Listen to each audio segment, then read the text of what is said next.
السلام علیکم ورحمۃ اللہ وبرکاتہ۔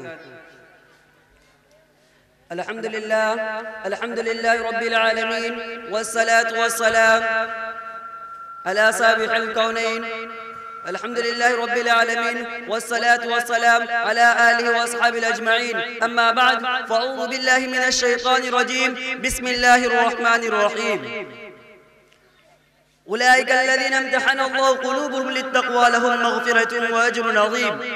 وقال النبي صلى الله عليه وسلم أصحابك النجوم بأيهم اقتديتم اهتديتم۔ الہی دے مجھے طرز تکلم میری آواز کو تو روشنی دے، الہی دے مجھے طرز تکلم میری آواز کو تو روشنی دے، مجھے افکار صالح کر عطا تو میری تحریر کو تو روشنی دے۔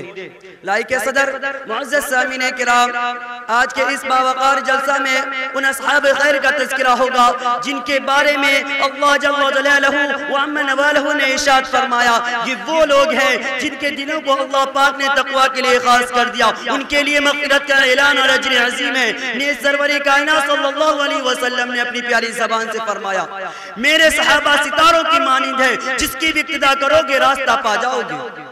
دوستو، خالق و مالک کا دستور رہا کہ انسانوں کی ہدایت کے لیے رسولوں کو بھیجتا رہا، چنانچہ حضرت آدم علیہ السلام کو بھیجا، حضرت نوح علیہ السلام کو بھیجا، حضرت ابراہیم علیہ السلام کو بھیجا، حضرت عیسیٰ علیہ السلام کو بھیجا، حضرت موسیٰ علیہ السلام کو بھیجا، اخیر میں شہنشاہ بطحا تاجدار مدینہ خاتم الانبیاء محمد رسول اللہ صلی اللہ علیہ وسلم کو بھیجا۔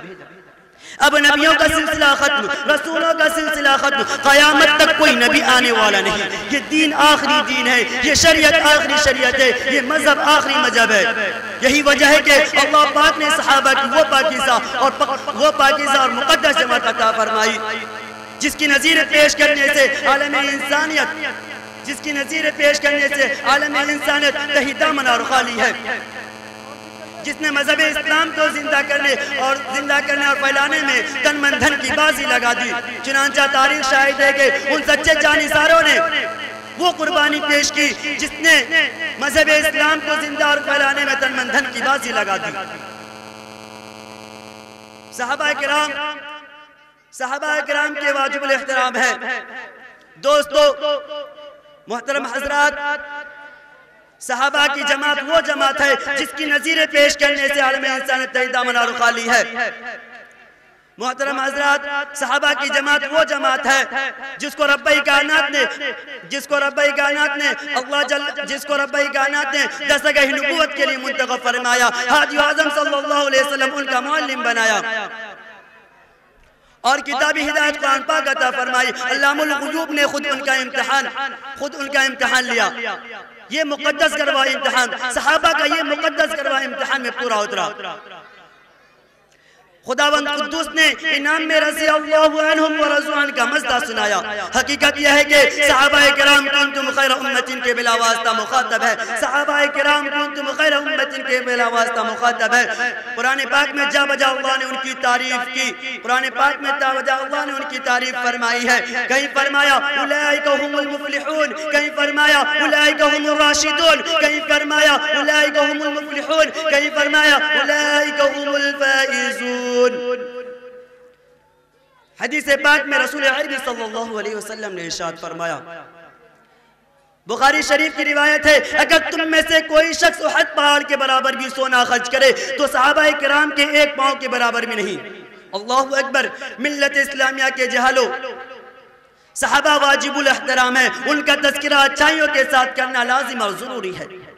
یہ وہ صحابہ ہے جنہوں نے دین اسلام کے لیے زندگی وقف کر دی تھی، یہ وہ صحابہ ہے جنہوں نے آفتابی ہدایت سے بلا واسطہ نور حاصل کیا تھا، یہ وہ صحابہ ہے جنہیں خوف خدا کا سرمایہ حاصل تھا، یہ وہ صحابہ ہے جنہوں نے گھر بار چھوڑ کر رضائے حق کو اپنی زندگی بنایا، یہ وہ صحابہ ہیں جنہوں نے سر بگف مجاہد تھے، یہ وہ صحابہ ہے جن کی ناش کو فرشتوں نے غسل دیا، یہ وہ صحابہ ہے جن کو شیر نے سواری دی، یہ وہ صحابہ ہے جن کو موت سے نہیں بلکہ موت ان سے ڈرتی تھی، یہ وہ صحابہ ہے جن کو سمندروں نے راستہ دیا۔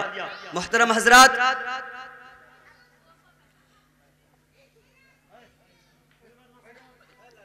حضرات، صحابہ کی جماعت وہ جماعت ہے جس کی نظیر پیش کرنے سے عالم انسانیت تہی دامن اور خالی ہے۔